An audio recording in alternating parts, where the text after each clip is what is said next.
The Project Gutenberg ebook of representation of deities of the Maya manuscripts. This ebook is for the use of anyone anywhere in the United States and most other parts of the world at no cost and with almost no restrictions whatsoever. You may copy it, give it away or reuse it under the terms of the Project Gutenberg license included with this ebook or online at www.gutenberg.org. If you are not located in the United States, you will have to check the laws of the country where you are located before using this ebook. Title: Representation of Deities of the Maya Manuscripts. Author: Paul Schellhas. Translator: A. M. Parker. Selma Wesselhoft. Release date: March 18, 2006. Ebook number 18013. Language: English. Credits: E-text prepared by Julia Miller and the Project Gutenberg online distributed proofreading team. Start of the Project Gutenberg ebook Representation of Deities of the Maya Manuscripts. E-text prepared by Julia Miller and the Project Gutenberg online distributed proofreading team. http://www.pgdp.net/. Transcribers note the original publication did not include a table of contents. The table of contents found in this HTML version of the book was generated from the contents of the book. A number of typographical errors have been maintained in the current version of this book. They are marked and the corrected text is shown in the pop-up. A list of these errors is found at the end of this book. Papers of the Peabody Museum of American Archaeology and Ethnology, Harvard University, Volume 4. Number 1. Representation of Deities of the Maya Manuscripts by Dr. Paul Schellhas. 2nd edition, revised with 1 plate of figures and 65 text illustrations. Translated by Ms. Selma Wesselhoft and Ms. A. M. Parker. Translation revised by the author. Cambridge, Massachusetts. Published by the Museum. December, 1904. Table of Contents. Preface. 5. The material of the manuscripts. 7i. Representations of gods. 10.2. Mythological animals. 41. Summary. 46. Note. In order to make more widely known and more easily accessible to American students the results of important researches on the Maya hieroglyphs, printed in the German language, the Peabody Museum Committee on Central American Research proposes to publish translations of certain papers which are not too lengthy or too extensively illustrated. The present paper by one of the most distinguished scholars in this field is the first of the series. F. W. Putnam. Harvard University, September, 1904. Preface. Since the first edition of this pamphlet appeared in the year 1897, investigation in this department of science has made such marked progress, notwithstanding the slight amount of material, that a revision has now become desirable. It can be readily understood that a new science, an investigation on virgin soil, such as the Maya study is, makes more rapid progress and develops more quickly than one pertaining to some old, much explored territory. In addition to numerous separate treatises, special mention should be made of Ernst Forstmann's commentaries on the 3 Maya manuscripts, Kommentar zur Maya Handschrift der Königlichen Öffentlichen Bibliothek zu Dresden, Dresden 1901, Kommentar zur Madrider Maya Handschrift, Danzig 1902, and Kommentar zur Pariser Maya Handschrift, Danzig 1903, which constitute a summary of the entire results of investigation in this field up to the present time. The proposal made in the first edition of this pamphlet, that the Maya deities be designated by letters of the alphabet, has been very generally adopted by Americanists, especially by those in the United States of America. This circumstance, in particular, has seemed to make it desirable to prepare for publication a new edition, improved to accord with the present state of the science. Warmest thanks are above all due to Mr. Bowditch, of Boston, who in the most disinterested manner, for the good of science, has made possible the publication of this new edition. P. Schellhas. January, 1904. The material of the manuscripts. The 3 manuscripts which we possess of the ancient Maya peoples of Central America, the Dresden, Dr., the Madrid, Tro. Court, and the Paris, Per, manuscripts, all contain a series of pictorial representations of human figures, which, beyond question, should be regarded as figures of gods. Together with these are a number of animal figures, some with human bodies, dress and armor, which likewise have a mythologic significance. The contents of the 3 manuscripts, which undoubtedly pertain to the calendar system and to the computation of time and their relation to the Maya pantheon and to certain religious and domestic functions, admit of the conclusion that these figures of gods embody the essential part of the religious conceptions of the Maya peoples in a tolerably complete form. For here we have the entire ritual year, the whole chronology with its mythological relations and all accessories. In addition to this, essentially the same figures recur in all three manuscripts. Their number is not especially large. There are about 15 figures of gods in human form and about half as many in animal form. At first we were inclined to believe that further researches would considerably increase the number of deities, but this assumption was incorrect. After years of study of the subject and repeated examination of the results of research, it may be regarded as positively proved that the number of deities represented in the Maya manuscripts does not exceed substantially the limits mentioned above. The principal deities are determined beyond question. The way in which this was accomplished is strikingly simple. It amounts essentially to that which in ordinary life we call memory of persons and follows almost naturally from a careful study of the manuscripts. For, by frequently looking attentively at the representations, one learns by degrees to recognize promptly similar and familiar figures of gods, by the characteristic impression they make as a whole, or by certain details, even when the pictures are partly obliterated or exhibit variations, and the same is true of the accompanying hieroglyphs. A purely inductive, natural science method has thus been followed, and hence this pamphlet is devoted simply to descriptions and to the amassing of material. These figures have been taken separately out of the manuscripts alone, identified and described with the studious avoidance of all unreliable, misleading accounts and of all presumptive analogies with supposedly allied mythologies. Whatever cannot be derived from the manuscripts themselves has been wholly ignored. Hypotheses and deductions have been avoided as far as possible. Only where the interpretation, or the resemblance and the relations to kindred mythologic domains were obvious, and where the accounts agreed beyond question, has notice been taken of the fact so that the imposed limitations of this work should not result in one-sidedness. Since, for the most part, the accounts of Spanish authors regarding the mythology of the Mayas correspond only slightly or not at all with these figures of gods, and all other conjectures respecting their significance are very dubious, the alphabetic designation of the deities, which was tentatively introduced in the first edition of this work, has been preserved. This designation has proved to be practical. For the plate at the end of this pamphlet, examples as characteristic as possible of the individual figures of gods have been selected from the manuscripts. It is a well-known fact that we possess no definite knowledge either of the time of the composition or of the local origin of the Maya manuscripts. The objection might, therefore, be raised that it is a hazardous proceeding to treat the material derived from these three manuscripts in common, as if it were homogeneous. But these researches themselves have proved beyond a doubt that the mythologic import of the manuscripts belongs to one and the same sphere of thought. Essentially the same deities and the same mythologic ideas are, without question, to be found in all the manuscripts. The material of the inscriptions has been set entirely at one side, because the style of representation contained in them, both of the mythologic forms and of the hieroglyphs, renders comparison exceedingly difficult. In this field a special credit is due to Forstmann and Seeler for the work they have done in furtherance of interpretation, and mention should not be omitted of the generosity with which the well-known promoter of Americanist investigations, the Duke of Lubat, has presented to the Berlin Museum of Ethnology costly originals of reliefs and inscriptions for direct study. The representations on the reliefs from the Maya region, it is true, give evidence of dealing with kindred mythologic conceptions. Figures and hieroglyphs of gods, made familiar by the manuscripts, can also be found here and there.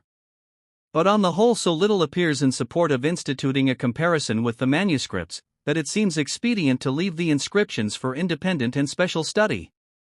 I. Representations of gods. A. The death god. God A is represented as a figure with an exposed, bony spine, truncated nose and grinning teeth. 10:1 It is plainly to be seen that the head of this god represents a skull and that the spine is that of a skeleton. The pictures of the death god are so characteristic in the Maya manuscripts that the deity is always easily recognized. He is almost always distinguished by the skeleton face and the bony spine. Several times in the Dresden manuscript the death god is pictured with large black spots on his body, and in Dr. 19b a woman with closed eyes, whose body also displays the black spots, is sitting opposite the god. While the Aztecs had a male and a female death deity, in the Maya manuscripts we find the death deity only once represented as feminine, namely on p. 9c of the Dresden manuscript. Moreover, the Dresden manuscript contains several different types of the death god, having invariably the fleshless skull and, with the exception of Dr. 9c. The visible vertebrae of the spine. Several times, Dr. 12b and 13b, he is represented apparently with distended abdomen. A distinguishing article of his costume is the stiff feather collar, which is worn only by this god, his companion, the war god F, and by his animal symbol, the owl, which will both be discussed farther on. His head ornament varies in the Dresden Codex, in the first portion of the manuscript, relating in part to pregnancy and childbirth. See the pictures of women on page 16, he wears on his head several times a figure occurring very frequently just in this part of the Dresden Codex and apparently representing a snail, compare Dr. 12b and 13b, which among the Aztecs is likewise a symbol of parturition. In view of these variations in the pictures of the Dresden Codex, it is very striking that in the Codex Tro. Cortesianus, there is only one invariable type of the death god. A distinguishing ornament of the death god consists of globular bells or rattles, which he wears on his hands and feet, on his collar and as a head ornament. As can be distinctly seen in Dr. 11a, they are fastened with bands wound around the forearm and around the leg. In Dr. 15c these bells are black. Among the symbols of the death god a cross of two bones should be mentioned, which is also found in the Mexican manuscripts. This cross of bones seems to occur once among the written characters as a hieroglyph and then in combination with a number, tro. 10*. The figure is also a frequent symbol of the death god.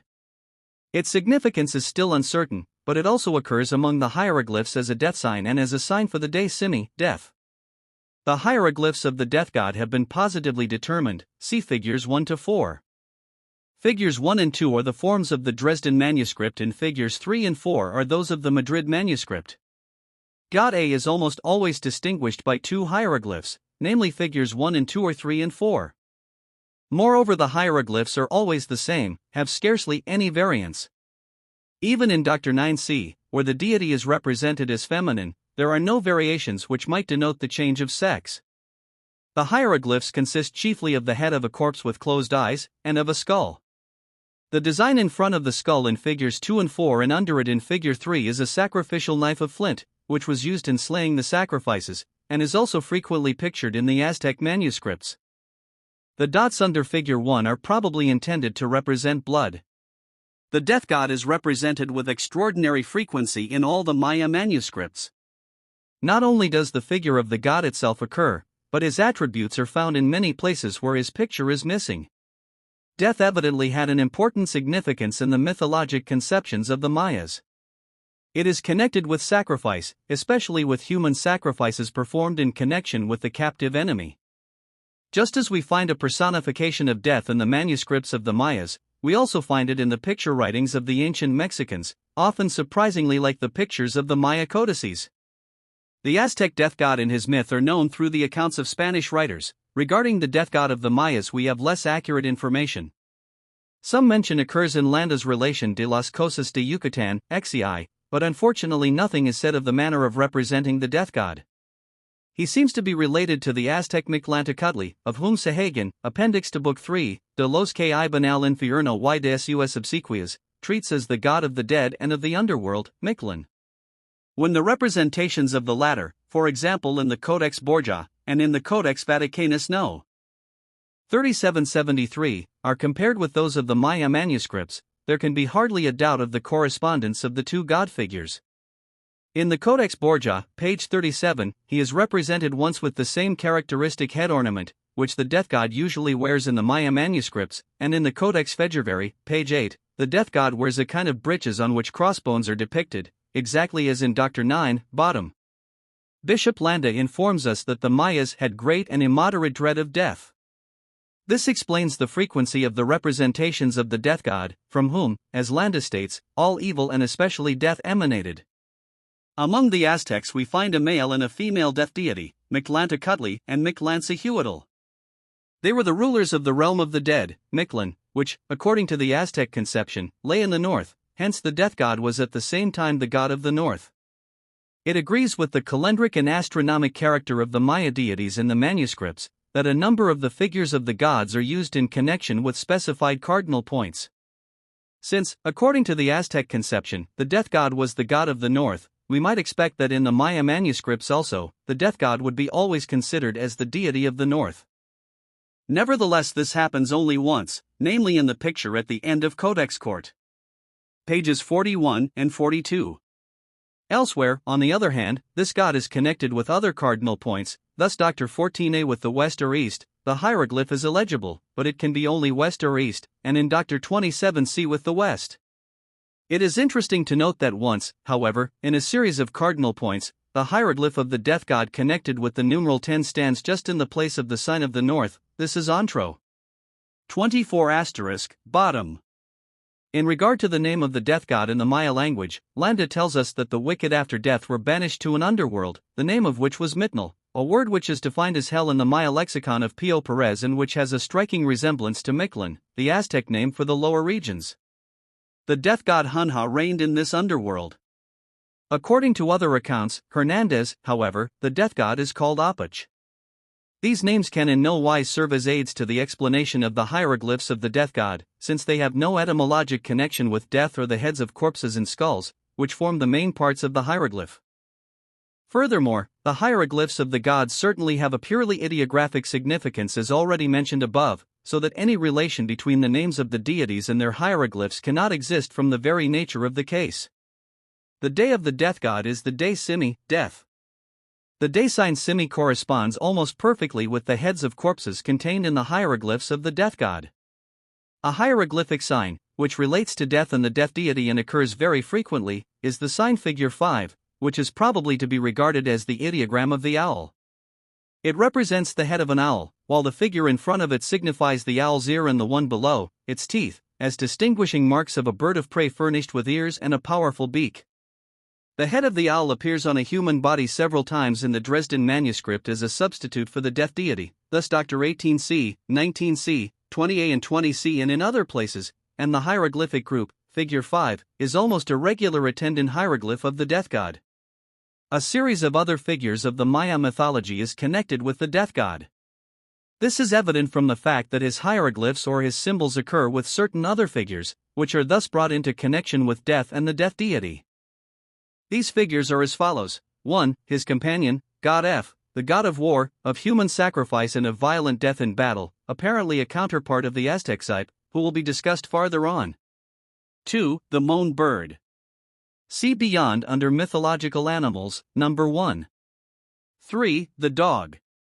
See the same, number 3. For a human figure, possibly representing the priest of the death god, see Dr. 28, Center, Dr. 5b and 9a. The last figure is a little doubtful. It is blindfolded and thus recalls the Aztec deity of frost and sin, Itztlicoliaqui. A similar form with eyes bound occurs only once again in the Maya manuscripts, namely Dr. 50, Center. That this figure is related to the death god is proved by the fact that on Dr. 9a it wears the Simi sign on the middle piece of the chain around its neck. Furthermore, it should be emphasized that the Aztec sin god, Itztlicoliaqui, likewise appears with symbols of death. 5. An isolated figure, Dr. 50a, the sitting figure at the right. This wears the skull as head ornament, which is represented in exactly the same way as in the Aztec manuscripts, see figure 6. 6. Another isolated figure is twice represented combined with the death god in Dr. 22c. This picture is so effaced that it is impossible to tell what it means. The hieroglyph represents a variant of the death's head, Simi. It seems to signify an ape, which also in the pictures of the Mexican codices was sometimes used in relation to the death god. The symbols of the death god are also found with the figure without a head on Dr. 2, 45, clearly the picture of a beheaded prisoner. Death symbols occur, too, with the curious picture of a hanged woman on Dr. 53b, a picture which is interesting from the fact that it recalls vividly a communication of Bishop Landa. Landa tells us, the Mayas believed that whoever hanged himself did not go to the underworld, but to paradise, and as a result of this belief, suicide by hanging was very common and was chosen on the slightest pretext. Such suicides were received in paradise by the goddess of the hanged, Ixtab. Ix is the feminine prefix, tab, table mean, according to Perez lexicon of the Maya language, Cuerda destinada para algún uso exclusivo. The name of this strange goddess is, therefore, the goddess of the halter or, as Landa says, the goddess of the gallows. Now compare Dr. 53. On the upper half of the page is the death god represented with hand raised threateningly, on the lower half is seen the form of a woman suspended by a rope placed around her neck. The closed eye, the open mouth and the convulsively outspread fingers show that she is dead, in fact, strangled. It is, in all probability, the goddess of the gallows and halter, Ixtab, the patroness of the hanged, who is pictured here in company with the death god, or else it is a victim of this goddess, and page 53 of the manuscript very probably refers, therefore, even though the two evs do not belong directly together, to the mythologic conceptions of death and the lower regions to which Landa alludes. 7. Lastly, the owl is to be mentioned as belonging to the death god, which, strange to say, is represented nowhere in the pictures realistically and so that it can be recognized, although other mythologic animals, as the dog or the moan bird, occur plainly as animals in the pictures.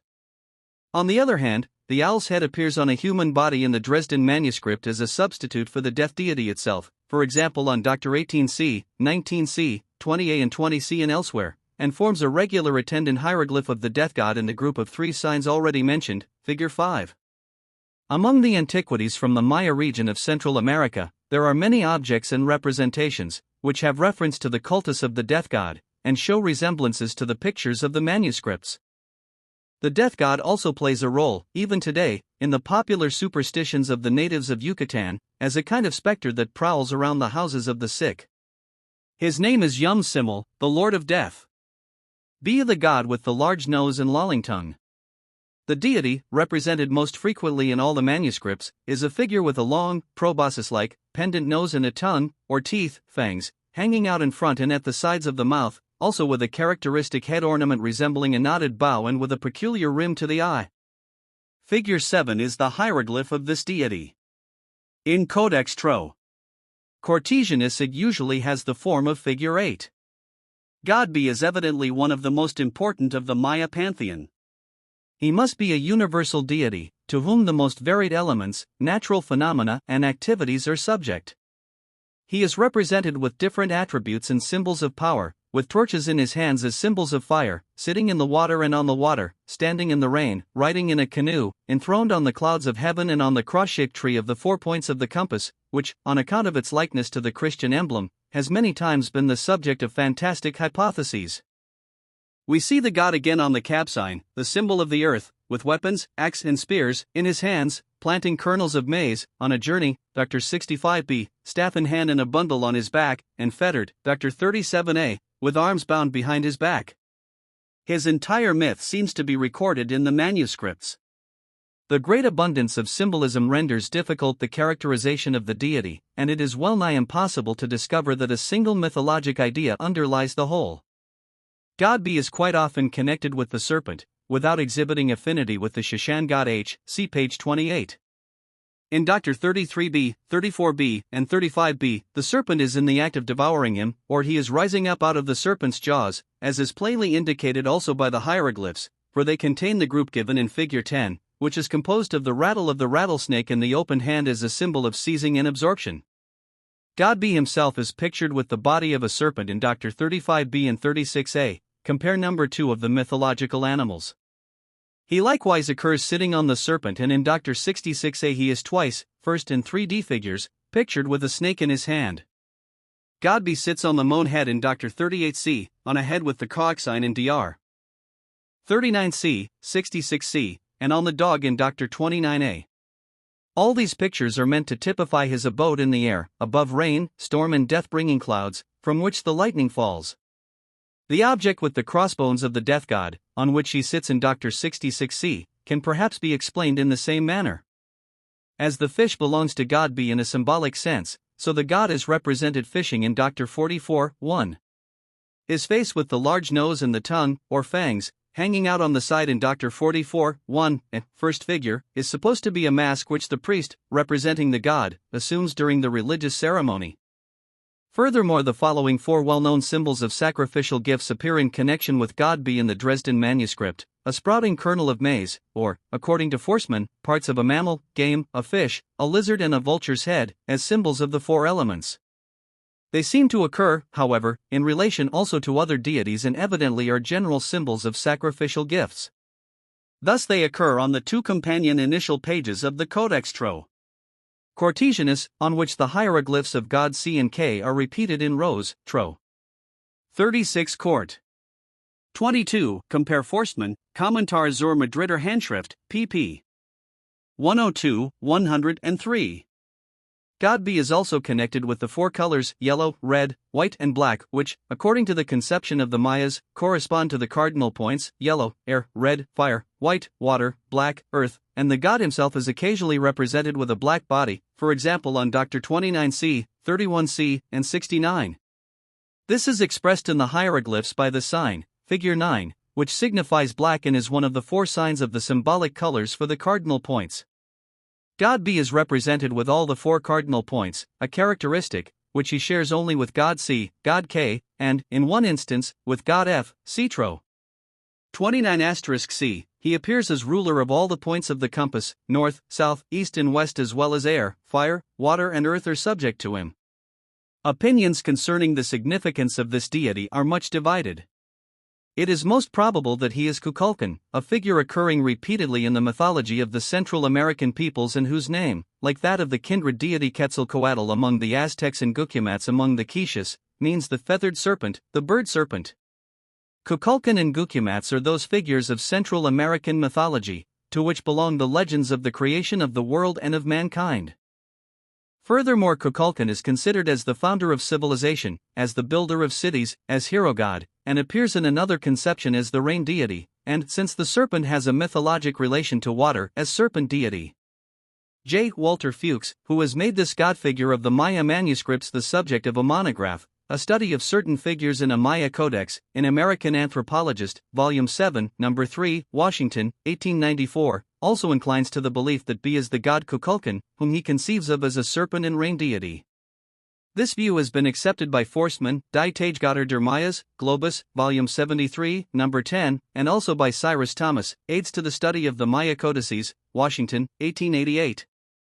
The same opinion is held also by E. P. Dieseldorf, who, a resident of Guatemala, the region of the ancient Maya civilization, has instituted excavations which have been successful in furnishing most satisfactory material for these researches. See Dieseldorf, Kukulkan, Zeitschrift für Ethnologie, 1895, page 780. Others have considered God B as the first parent and lord of the heavens, Itsamna, who has a mythologic importance analogous to that of Kukulkan. Itsamna is also held to be the god of creation and founder of civilization, and accordingly seems to be not very remotely allied to the god Kukulkan. Others again, for example Brasser de Bourbourg and Seeler, have interpreted the figure of God B to represent the fourfold god of the cardinal points and rain god Chek, a counterpart of the Aztec rain god Tlaloc. The fact that this god figure is so frequently connected with the serpent and the bird is strongly in favor of the correctness of the supposition that we should see in God B a figure corresponding to the Kukulkan of tradition. Thus we see the god represented once with the body of a serpent and with a bird nearby, court. 10b, while B's hieroglyph appears both times in the text. God B is also pictured elsewhere repeatedly with a serpent body, thus for example on Dr. 35b, 36a. On pages 4 to 6 of the Codex Cortesianus he is pictured 6 times, and each time in connection with a serpent. The accounts we have received concerning the mythology of the Maya peoples are very meager, and owing to the uncertainty respecting the origin of the Maya manuscripts, it cannot even be determined which of these accounts are applicable to the Maya manuscripts, or, indeed, whether they are applicable at all. For it is by no means positively proved that these manuscripts did not originate in regions of Maya culture, regarding which we have received no accounts at all. As our present purpose is purely that of description and determination, it remains quite unimportant which of these recorded figures of God shall be regarded as God B. God B is nearly allied to, but in no wise identical with, the deity with the large ornamented nose, designated by K, who will be discussed farther on. God K is an independent deity designated by a special hieroglyph, but like C he stands in an unknown relation to God B, for details see K. Finally, it should be mentioned that God B never appears with death symbols. He is clearly a deity of life and creation, in contrast to the powers of death and destruction. His day seems to be aspiration, breath, life. Compare Forstmann, Die Tagegatter der Mayas, Globus, Volume 73, No. 10. See the god with the ornamented face. This is one of the most remarkable and most difficult figures of the Maya manuscripts, and shows, at the same time, how imperfect must be the information we have received in regard to the Maya mythology, since from the frequency of his representations he is obviously one of the most important deities and yet can be identified with none of the representations of gods handed down to us. His hieroglyph is definitely determined, figs.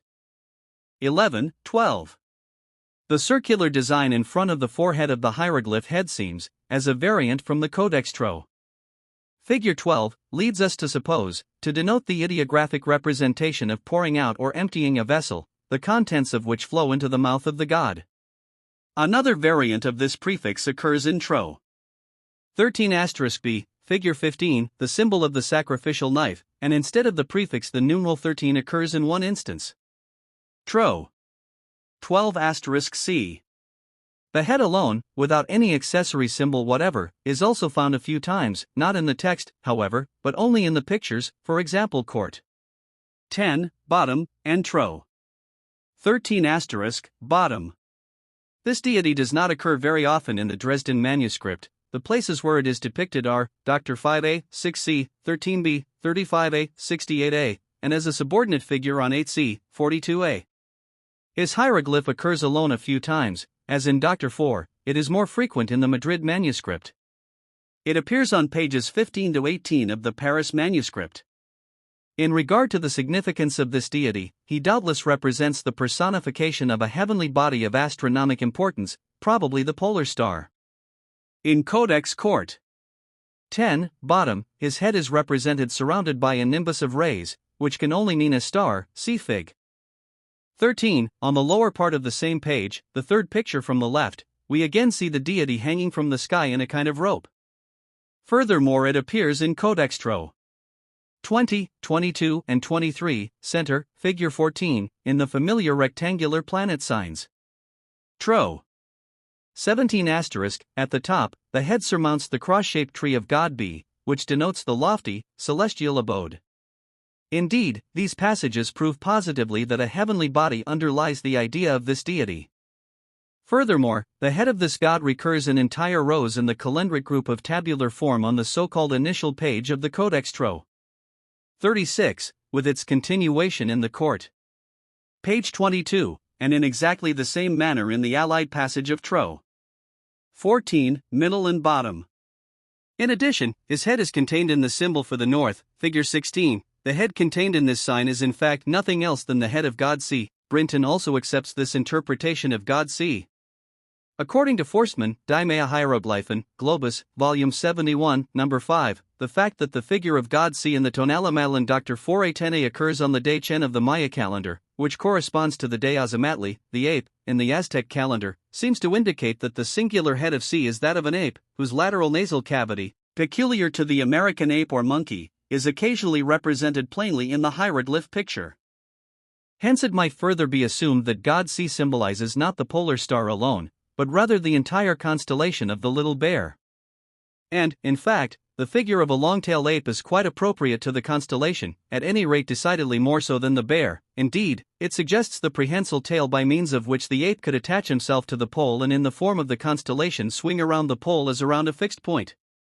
These astronomical surmises seem to be contradicted by the fact that God C, as already stated, is represented with all the four cardinal points. Compare for example Court 10 and 11, bottom, which would certainly seem to harmonize ill with his personification of the North Star, unless we assume that in a different conception of the polar star he is ruler of the cardinal points, which are determined from him as a center.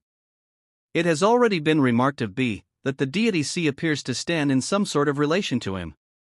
In fact, we find on those pages of the Dresden manuscript, where B is represented with the four cardinal points, that the hieroglyph of C almost always occurs in the text also, for example Dr. 29, Itasik, especially Dr.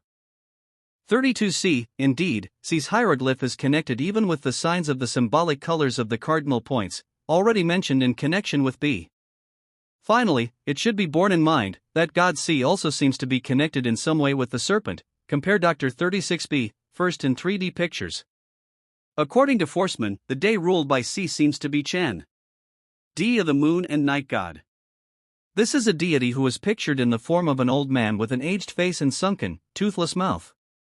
He is frequently characterized by a long, pendant head ornament, in which is the sign Akbal, darkness, night, which also appears in his hieroglyph before the forehead of the deity, surrounded by dots as an indication of the starry sky.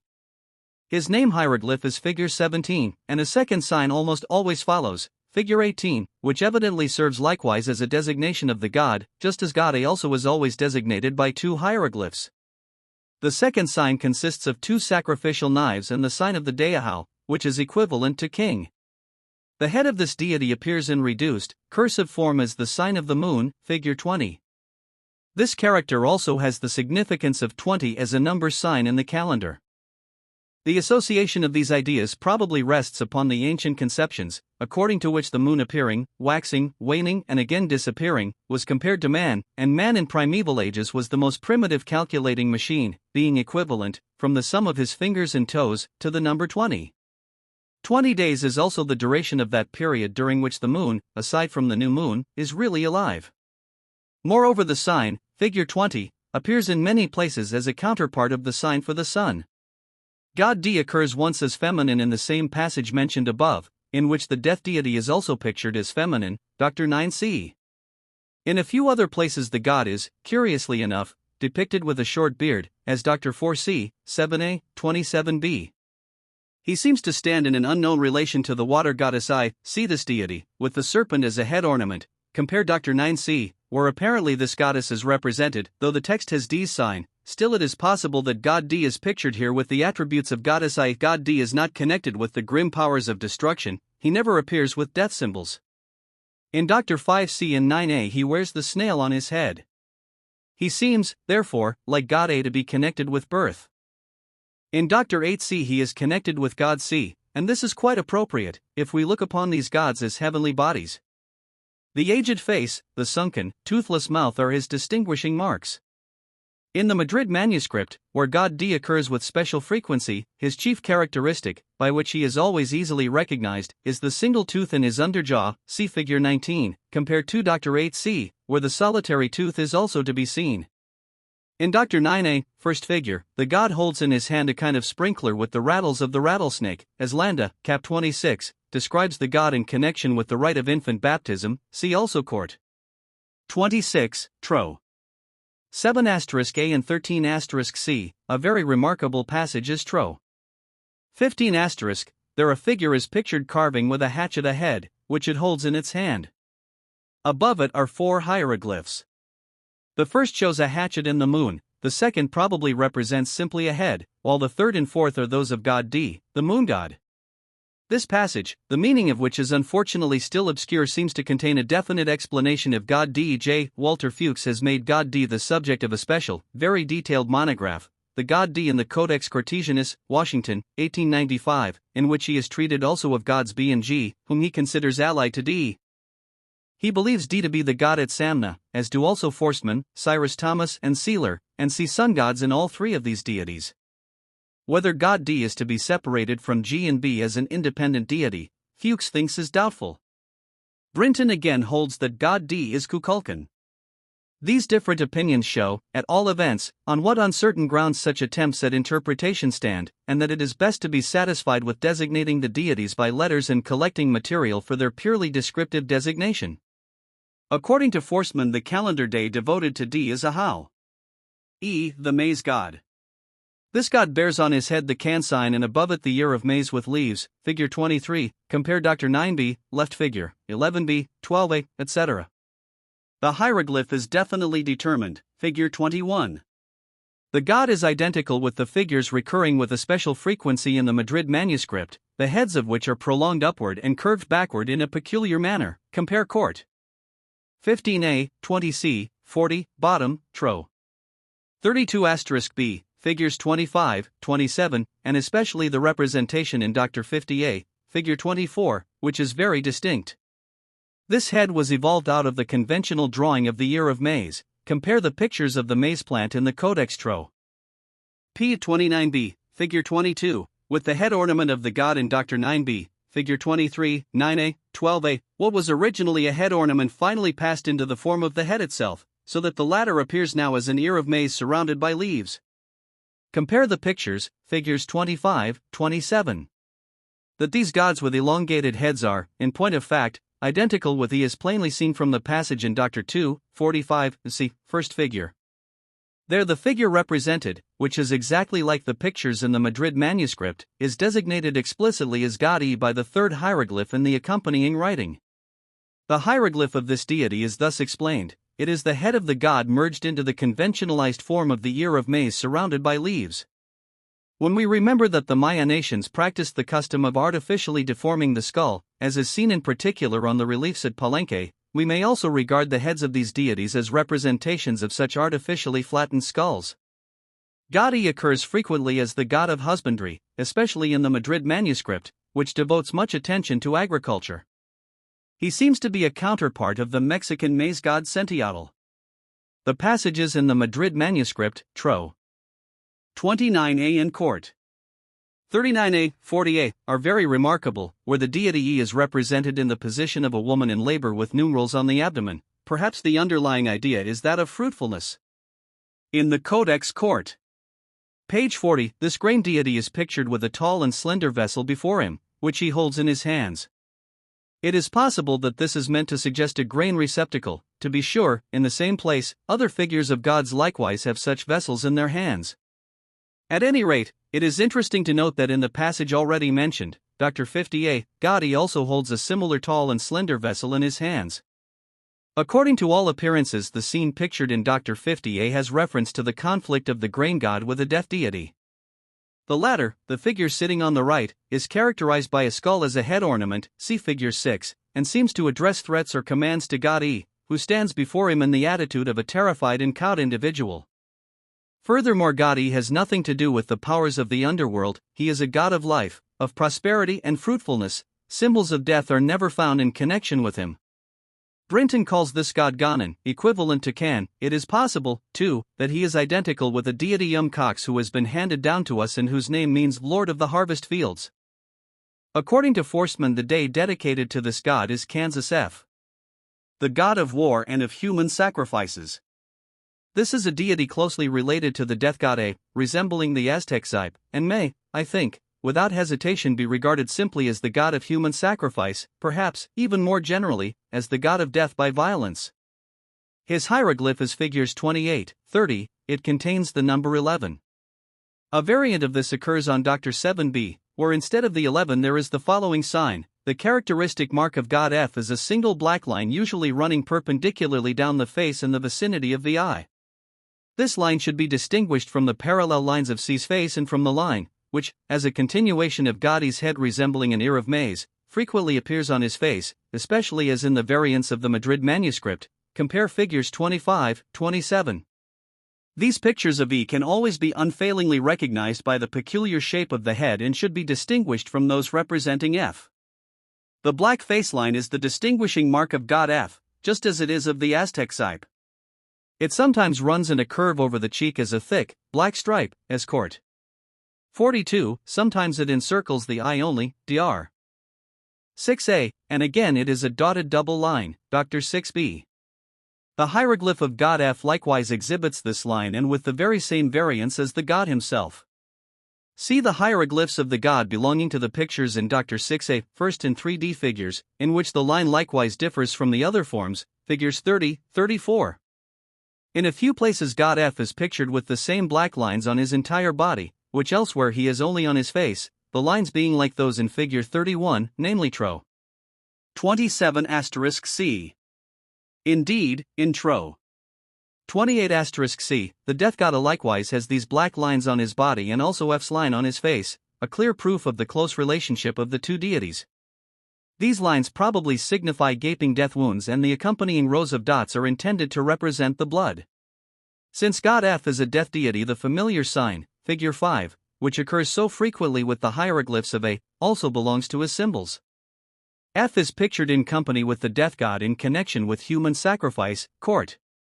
42, an exactly similar picture of the two gods of human sacrifice is given in Codex Tro. 30d, here, too, they sit opposite one another. The identity of this attendant of death with the deity, designated by the hieroglyph with the numeral 11, is proved by the following passages, Tro. 19. Bottom, on the extreme right hand without picture, only hieroglyph, see figure 29, Dr. 5b, 6a, b, and c and many others. In some of the passages cited, Dr. 5a and b, he is distinguished by an unusually large ear peg. His hieroglyph occurs with the hieroglyph of the death god in Dr. 6c, or he is himself not pictured.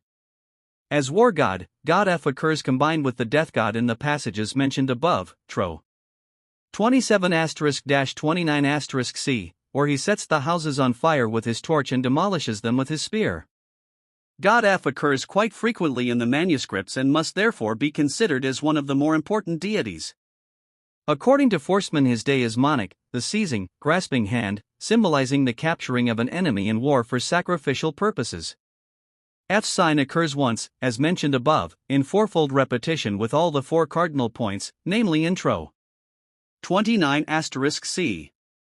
In ancient Central America, the captured enemy was sacrificed, and thus the conceptions of the war god and of the god of death by violence and by human sacrifice are united in the figure of God F.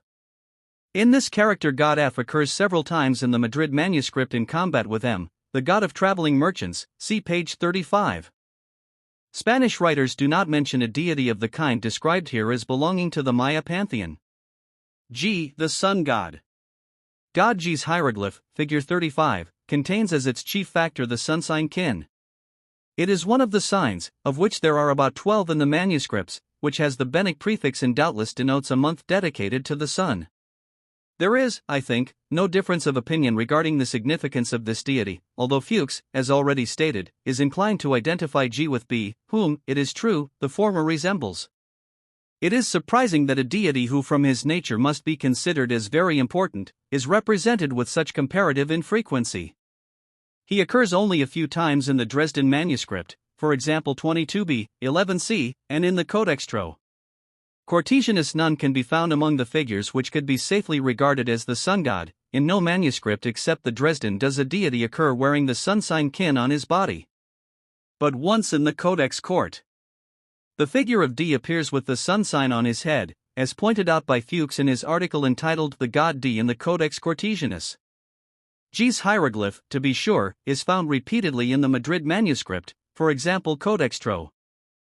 31c. God G seems to be not wholly without relation to the powers of death. The L sign, figure 5, occurs once in connection with him, Dr. 11c.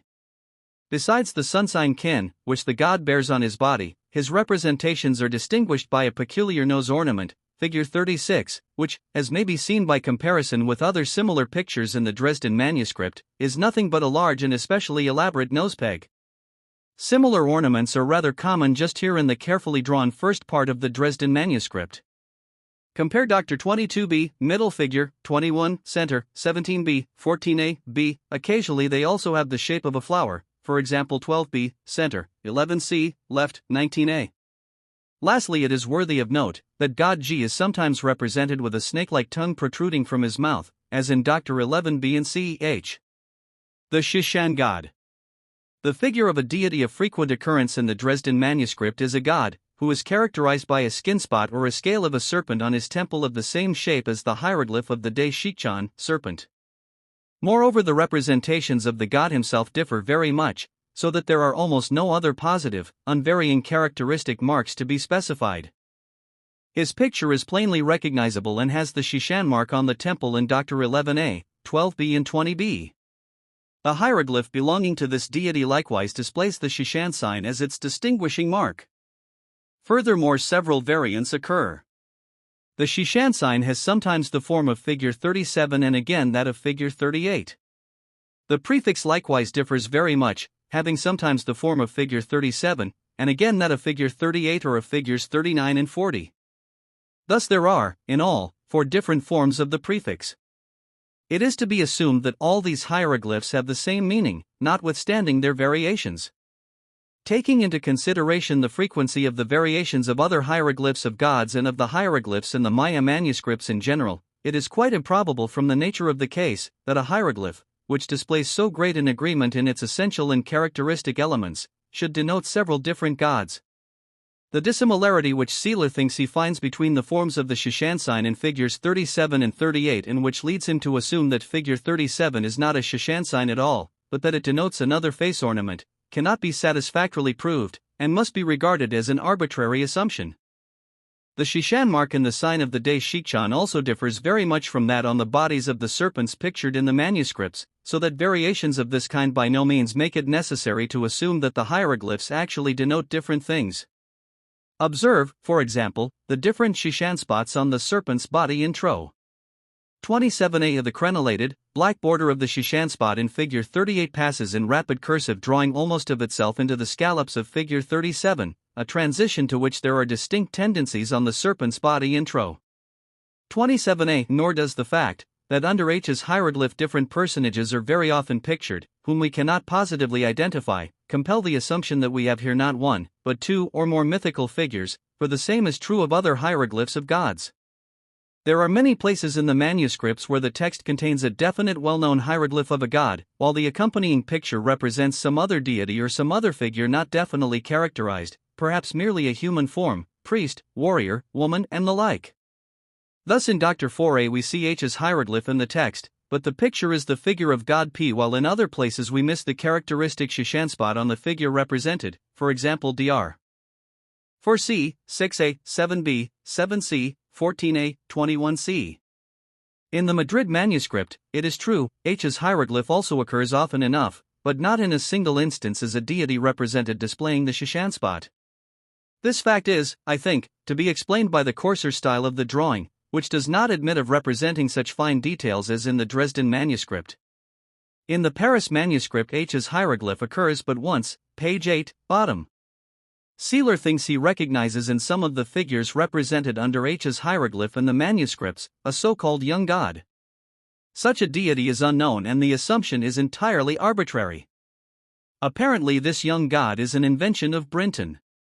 The purely inductive and descriptive study of the manuscripts does not prove the existence of such a personage, and we must decline to admit him as the result of deductive reasoning.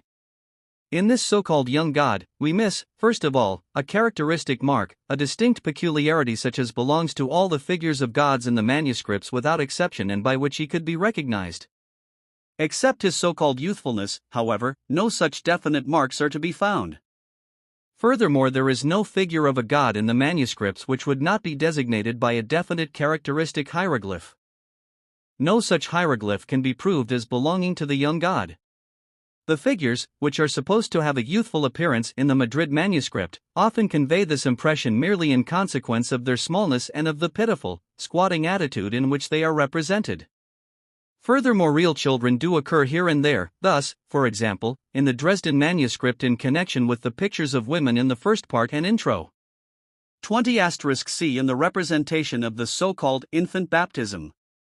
That God H has some relation to the serpent must be conjectured from what has been said. Thus, for example, on Dr. 15b, we see his hieroglyph belonging to the figure of a woman with the knotted serpent on her head, in Dr. 4a to the god P, who there bears a serpent in his hand, and in Dr. 35b in connection with a serpent with B's head. What this relation is, cannot now be stated. The day dedicated to God H is Shichan, and the sign for this day is his distinguishing hieroglyph. I.e. the water goddess. In the Dresden manuscript the figure of an old woman, with the body stained brown and claws in place of feet, occurs repeatedly. She wears on her head a knotted serpent and with her hands pours water from a vessel. Evidently we have here a personification of water in its quality of destroyer, a goddess of floods and cloudbursts, which, as we know, play an important part in Central America. Page 27 of the Codex Troano contains a picture, in which this character of goddess I may be distinctly recognized. In accordance with this character, also on Dr. 74, where something resembling a flood is represented, she wears the crossbones of the death god. The goddess is pictured in the manner described in the following places, Dr. 39b, 43b, 67a and 74. The figure corresponding to her in the Madrid manuscript, intro. 27 and 34*c, displays some variations, in particular the tiger claws on the feet and the red-brown color of the body are lacking. But the agreement cannot be questioned, I think, when we recall that the Maya manuscripts doubtless originated in different ages and different areas of civilization, circumstances which readily explain such variations. The goddess distinguished in the Madrid manuscript by symbols of flood and water is doubtless the same as Goddess I of the Dresden manuscript described above. Her unmistakable character of water goddess in both manuscripts is in favor of this. In both manuscripts she is invariably distinguished by the serpent on her head, which, as we know, is a symbol of the water flowing along and forming waves. Strange to say, a fixed hieroglyph of this goddess cannot be proved with certainty. There is some probability in favor of the sign given in Figure 41. The well-known oblong signs, which Forstmann, Hieroglyphen, published in the Zeitschrift für Ethnologie, 1901, pages 215 to 221, interprets as the sign for evil days, frequently occur with her. This would be appropriate for the goddess of floods. In the Dresden manuscript a few similar figures of women are found, who, like Goddess I, wear a knotted serpent on the head. Representations of this kind occur in Dr. 9c, 15b, 18a, 20a, 22b and 23b.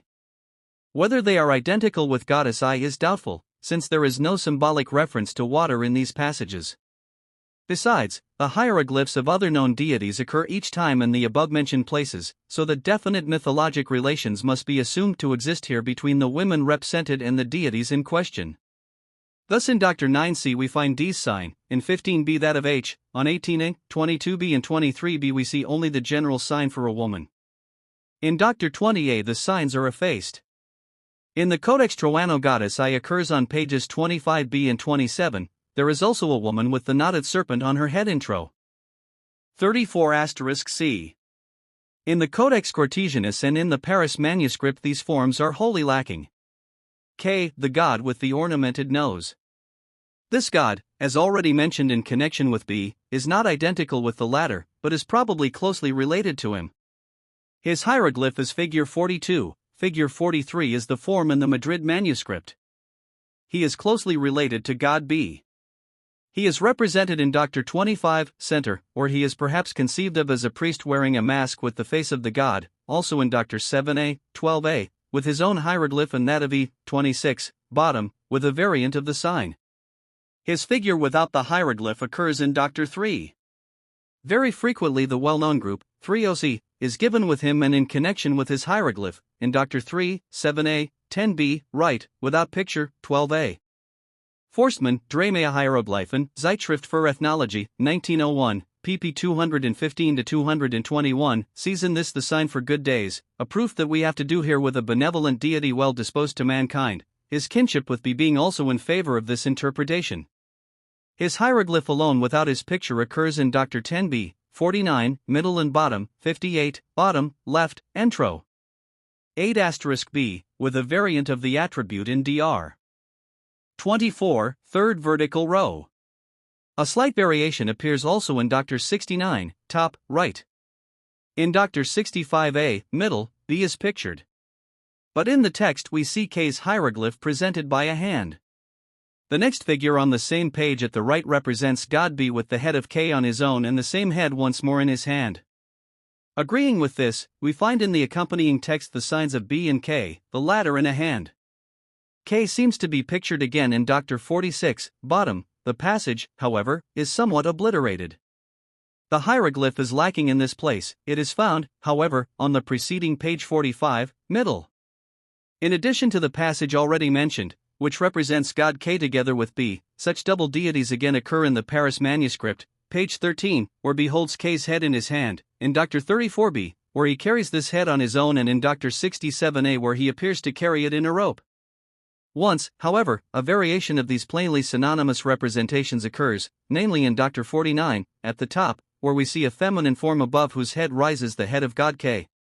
In the Paris manuscript, so far as its defaced condition permits us to recognize the representation, K occurs very frequently, as for example, in per. 3, 4, 5, 6, 7 and 9, in part only his head is given, presented by God B, as in the Dresden manuscript. Brinton considers this figure simply as a special manifestation of B and identical with that god. Forstmann thinks that God K is a storm deity, whose ornamental nose, according to the conventional mode of drawing of the Central American peoples, is intended to represent the blast of the storm. Apparently, however, the deity has an astronomic significance and seems to symbolize a star. In favor of this is the fact that on the so-called initial pages of the Madrid manuscript, Cort. 22 Tro. 36, a row, composed of repetitions of his sign, occurs below the signs of the cardinal points and parallel to a row composed of signs of God C, the god of the polar star in the north. The hieroglyphs of C and K are the only hieroglyphs of gods, which are repeated 13 times on these pages with the 13 days enumerated there. The two gods must, therefore, have either a parallel or an opposite astronomic and calendric meaning. The fact that in Dr. 25 and 26K appears as regent of the year is an argument in favor of his astronomic significance.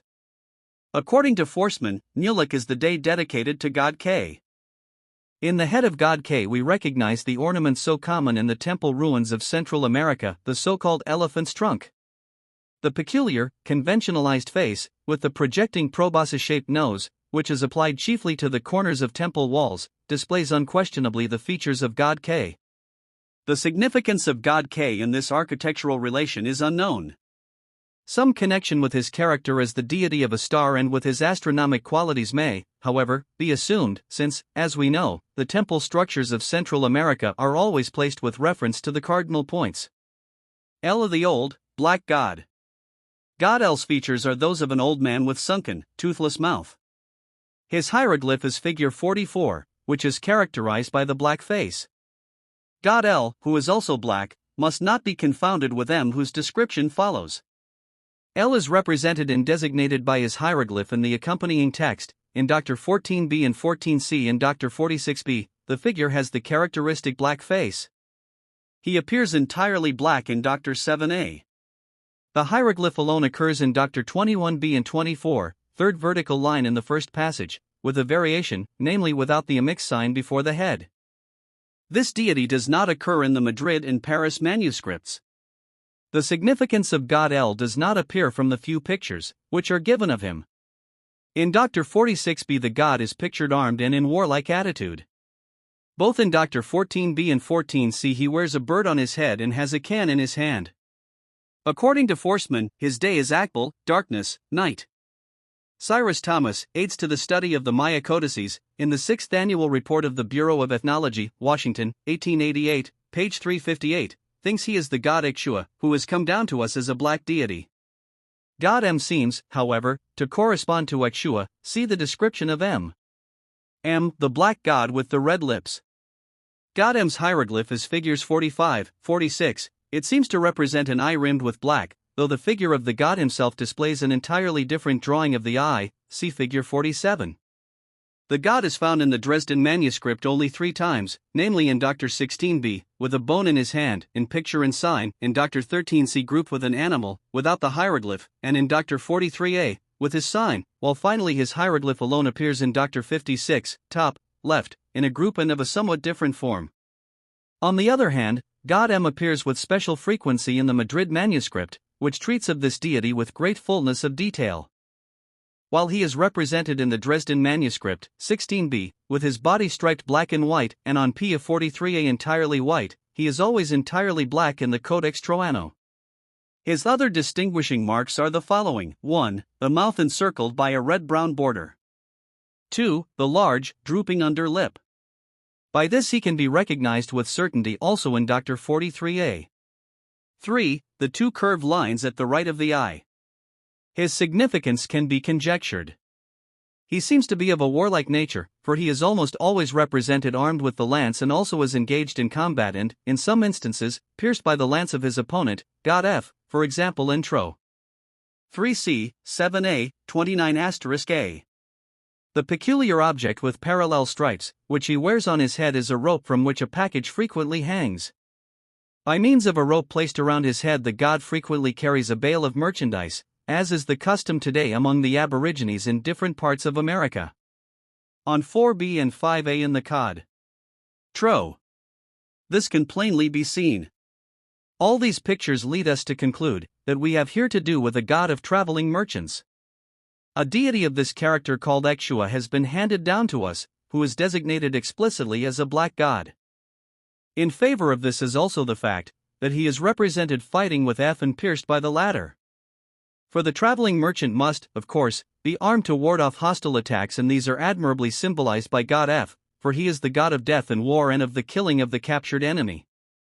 The god is found in the Codex Troano in the following places and on many pages 2 or 3 times, pages 2, 3, 4, 5, always with the hieroglyph, then without it on pages 6, 7, 19, for C, 14 B, 17 A, 18 B and again with the hieroglyph on pages 22 A, 23 A, 25 A. Finally it is found again without the hieroglyph on pages 29 A, 30 A, 31 A, 32 A, 33 A, 34 star. In the Codex Cartesianus God M occurs in the following places, page 15, where he strikes the sky with the axe and thus causes rain, page 19, bottom, 28, bottom, second figure, 34, bottom, and 36, top. M is always to be recognized by the encircled mouth and the drooping underlip. Figures without these marks are not identical with M, thus for example in Tro. 23, 24, 25, 21 star. Tro. 34 shows what is apparently a variant of M with the face of an old man, the scorpion's tail and the vertebrae of the death god, a figure which in its turn bears on its breast the plainly recognizable head of M. God M is also represented elsewhere many times with the scorpion's tail, thus for example on Tro. 30 A, 31 A. Besides his hieroglyph mentioned above, figures 45 and 46, another sign seems to refer to God M, namely figure 48, compare for example Tro. 5a in court. 28, bottom. The head in this sign has the same curved lines at the corner of the eye as appear on the deity himself. Forstmann mentions this sign in his commentary on the Paris manuscript, page 15, and in his commentary on the Dresden manuscript, page 56. He thinks the hieroglyph has relation to the revolution of Venus, which is performed in 584 days. A relation of this kind is, I think, very possible, if we bear in mind that all the god figures of the manuscripts have more or less of a calendric and chronologic significance in their chief or in their secondary function. It should be mentioned that God M is represented as a rule as an old man with toothless jaw or the characteristic solitary tooth. That he is also related to bee culture is shown by his presence on p. 4 C of the Codex Troano, in the section on bees. Besides gods L and M, a few quite isolated black figures occur in the Codex Troano, who, apparently, are identical with neither of these two deities, but are evidently of slight importance and perhaps are only variants of other deities. Similar figures of black deities are found in the Codex Tro. 23, 24, and 25, perhaps this is a black variant of B as god of the storm, and on 21 C we twice see a black form with the aged face and the solitary tooth in the under jaw, perhaps only a variant of M.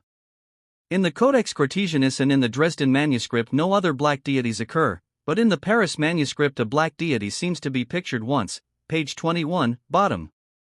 According to Brinton, Noalism, Philadelphia 1894, pages 21, 39, there is among the Tsendels in addition to Akshua, a second black deity called Zikalawa, Black Lord. N, the god of the end of the year. We have here a deity with the features of an old man and wearing a peculiar head ornament reproduced in figure 50, which contains the sign for the year of 360 days. The god's hieroglyph is figure 49, which consists of the numeral 5 with the sign of the month Sak. Forstmann has recognized in God and the god of the 5 Ueab days, which were added as intercalary days at the end of the original year of 360 days, and were considered unlucky days. N is, therefore, the god of the end of the year. Forstmann has discussed him in detail under this title in a monograph published in Globus's volume 80, number 12. It is still open to question whether God N actually occurs in all the places of the Dresden manuscript, which are mentioned by Forstmann. He can be recognized positively on Dr. 17a, 21c, grouped with a woman, and 37a, also on 12c, but in this latter place with pronounced deviations from the usual representations. The figures in Dr. 23c, first group, and 43a, third picture, are doubtful, especially since the hieroglyph of the god is lacking in both instances. The third group in Dr. 21c is equally dubious. Here a woman is pictured sitting opposite a god. The latter seems to be God N, yet in the text we find instead of his sign the hieroglyph given in figure 51. It is not impossible that this sign likewise denotes God N. God N is found a few times in the Paris manuscript, for example on page 4, where he holds K's head in his hands, and on page 22. Oh, a goddess with the features of an old woman. This goddess occurs only in the Madrid manuscript and is distinguished by the solitary tooth in the underjaw, as a sign of age, the invariable characteristic of aged persons in the manuscripts. She is pictured in the following places: Tro. 5*C, 6*B, and 11*B, C and D, Court. 10b, 11a, 38a. In Tro. 11*, she is represented working at a loom. She does not appear at all in the Dresden and Paris manuscripts. The figures of women mentioned under I with the serpent on their heads are especially not to be regarded as identical with Goddess O, for she never wears the serpent, but a tuft of hair bound high up on her head and running out in 2 locks. Her hieroglyph is figure 52, it is distinguished by the wrinkles of age about the eye. Owing to the limited number of her pictures, there is little to be said concerning the significance of this goddess. P. The Frog God. We call him the Frog God because in the Codex Tro.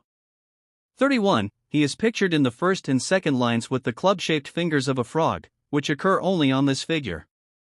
The blue background, which is his attribute twice in the same passage, likewise points to a connection with water, and that the god also has something to do with agriculture may be deduced from the fact that he is pictured sowing seed and making furrows with the planting stick.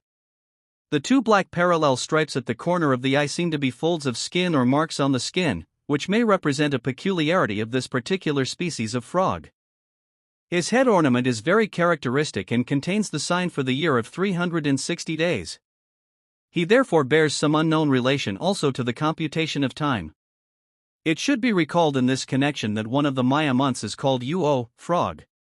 The god is pictured again in Tro. 30a and B, Tro. 22, top, scattering seed, and court. 5, at the very bottom, the figure lying down. Finally, his neck ornament must be mentioned, which, as a rule, consists of a neck chain with pointed, oblong or pronged objects, probably shells. In the Dresden manuscript he occurs but once, Dr. 4a, first figure, with some variations it is true. The text at this place contains H's hieroglyph. God P does not occur in the Parisianus. His hieroglyph is figure 53. It occurs in Tro. 31, top, and can be unerringly recognized by the 2 black parallel stripes at the corner of the eye, which correspond exactly to the same marks on the face of the picture of the god himself. This is all that can be said respecting this deity from the pictures in the manuscripts. Its meaning is obscure. Seeler's assumption that God P is Kukulkan, Zeitschrift für Ethnologie, 1898, page 403, has certainly very slight foundation, and in view of the material from the manuscripts described in the preceding pages, it is in the highest degree improbable.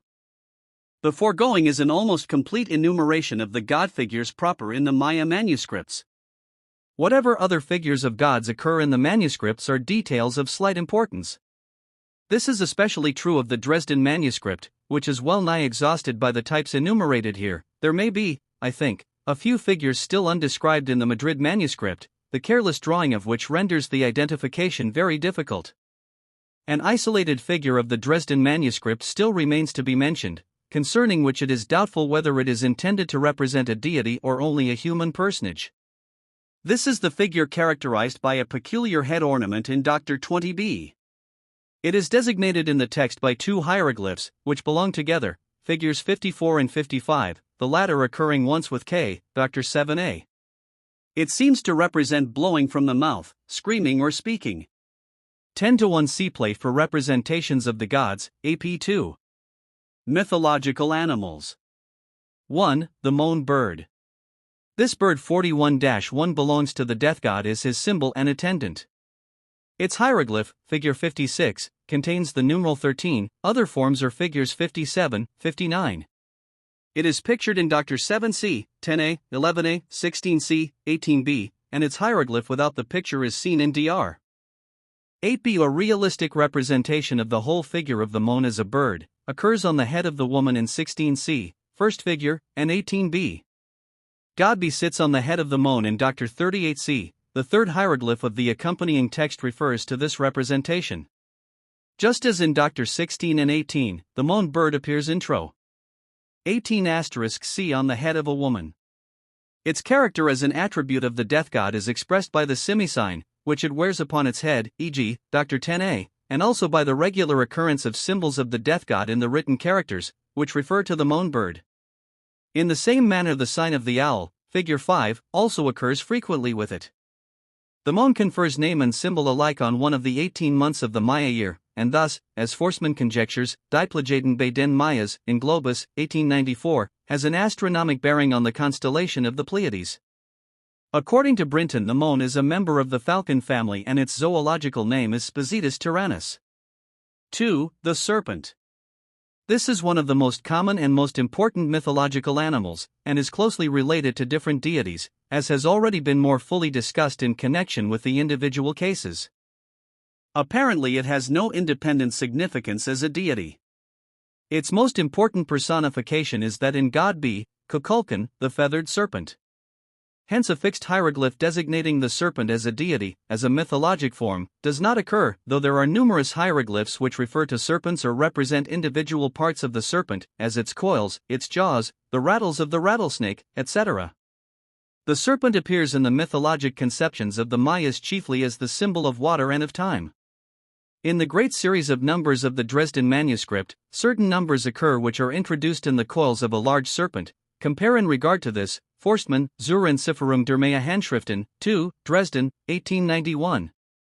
The serpent is very frequently represented in all the manuscripts, sometimes realistically and sometimes with the head of a god, etc.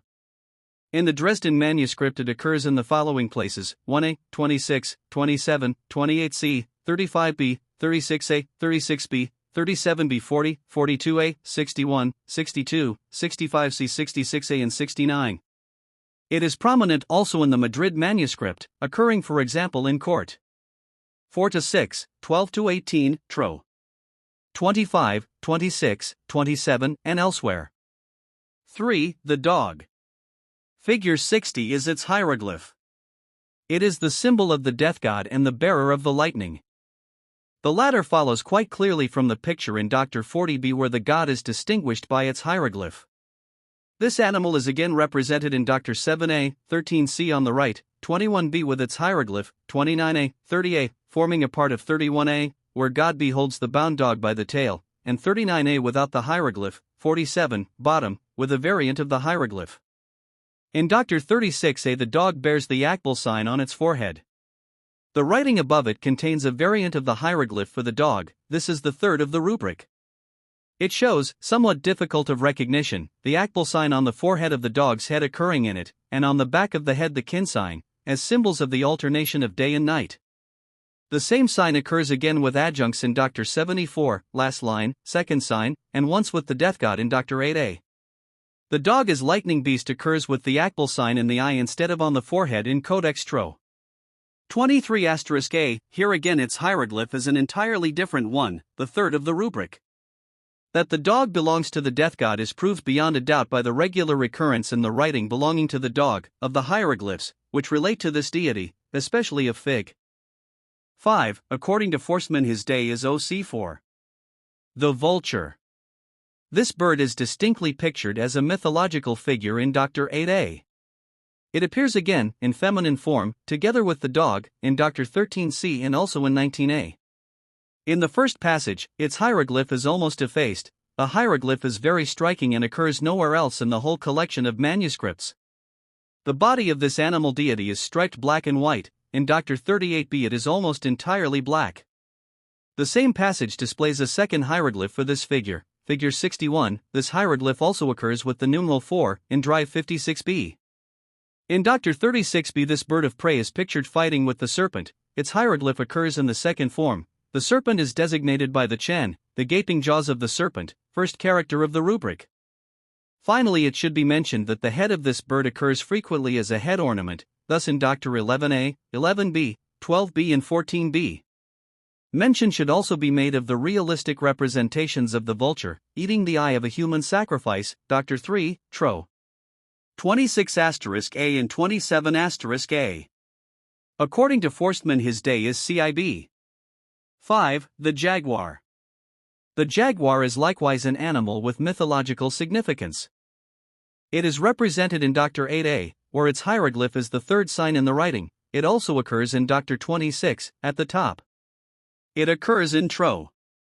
17. At the end, with a hieroglyph which represents the jaguar's head and contains the numeral 4, figure 62, again it appears without a hieroglyph on page 20, bottom, and on 21 and 22, bottom. Its day is 9, and hence it also relates occasionally as year regent to the 9 years, for example in Dr. 26a. 6. The tortoise. This animal, like the dog, appears as a lightning beast, see Dr. 40b, middle. Its hieroglyph is figures 63 and 64. This sign also is connected with the numeral 4, which occurs so often with animals, but not alone with quadrupeds, as to be worthy of attention. The sign of the tortoise without the numeral is seen in court. 17a, where the tortoise itself is also represented. It must have reference to the 17th month of the Maya year, for the month Kayab, and apparently also Pop, contains the head of the tortoise, compare figure 65. It occurs several times in the Cortesianus, thus on pages 13, 19, 37, 38, on page 19 with the hieroglyph, on the top of the lower half of the page, first line, and at the right of the margin. In Dr. 69, at the top, we see the sign of the tortoise with the kin sign as its eye and the numeral 12, under this group B, with a black body, is seated on the serpent. On the same page the sign occurs again, each time, moreover, apparently as a month hieroglyph. According to Forstmann, the tortoise is the symbol of the summer solstice, as the snail, which occurs only as a head ornament in the manuscripts and not independently, is the symbol of the winter solstice. Both, as the animals of slowest motion, represent the apparent standstill of the sun at the period specified. This explains why the month Kayab, in which the summer solstice falls, should be represented by the head of a tortoise, which has for its eye the sun sign kin. Forstmann, Zur Entzifferung der Maya Handschriften 3, Schildkröte und die Schnecken der Maya Literatur, Dresden 1892. According to Forstmann, its day is cock. Finally, the owl and the ape, or monkey, must be mentioned as animals of mythologic significance, of which we have already spoken in connection with gods A and C. The scorpion also seems to have an important mythologic significance, and appears in the manuscripts in connection with figures of gods, as, for example, in court. 7a intro. 31 *, 33 *, 34 *, God Am with a scorpion's tail.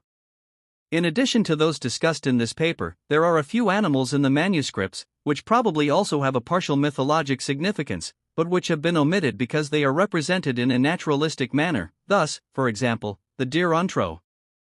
8. Et seek. While idealization, with human bodies, with torches, hieroglyphic character on the head, etc., should be considered as an unmistakable sign of mythologic meaning, a mythologic significance also seems to belong to the bee, which plays so prominent a part of the Codex Troano. Probably the section in question of the Madrid manuscript, 1 in seek, treats of beekeeping, but incidentally it certainly has to do also with the mythologic conceptions connected with the culture of bees. The bat, which is found as a mythological figure on pottery vessels and inscriptions from the Maya region, compare Seeler, Zeitschrift für Ethnologie, 1894, page 577, does not occur in the manuscripts. It is true, however, that hieroglyphic signs, which seem to relate to the head of the bat, occur in isolated cases in the manuscripts. 41:1 C plate for representations of the mythological animals, 1-6. Summary. An enumeration of the most important deities in the manuscripts gives the following results, in connection with which it is to be noted that, of course, the numbers cannot be absolutely correct, because one or another of the pictures occasionally remains doubtful. As far as possible, however, only the positively determined representations have been considered. The deity occurring most frequently in the Dresden manuscript is God B, who is pictured there 141 times. Following him in point of number in the same manuscript are the death god A pictured 33 times, God D 19 times, and God C and E 17 and 14 times respectively. In the Madrid manuscript, God D, with 84 pictures, is of most frequent occurrence. He is followed by the Maze God E with 76 pictures, God B with 71, God A with 53, C with 38 and M with 37 pictures. In the Paris manuscript, God E's picture can be verified 8 times, those of C and B 6 times each, and that of God A twice. N and K are also frequently represented. An enumeration of all the pictures in all the manuscripts shows that the following deities occur most frequently and are therefore to be considered the most important. 1. God B, pictured 218 times. 2. D, 103 3. E, 98 4. A. 88.5. C. 61.6. M. 47. F. 33. Furthermore, interesting conclusions can be arrived at, by means of a list of those deities, who occur in the representations of the manuscripts, so united or grouped together as to make it evident that they must stand in some relation to one another. Mythologic combinations of this kind occur among the following deities and mythological animals. 1.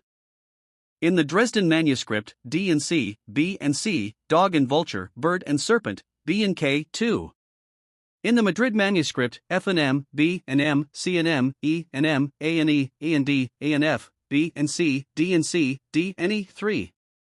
In the Paris manuscript, N and K, B and K.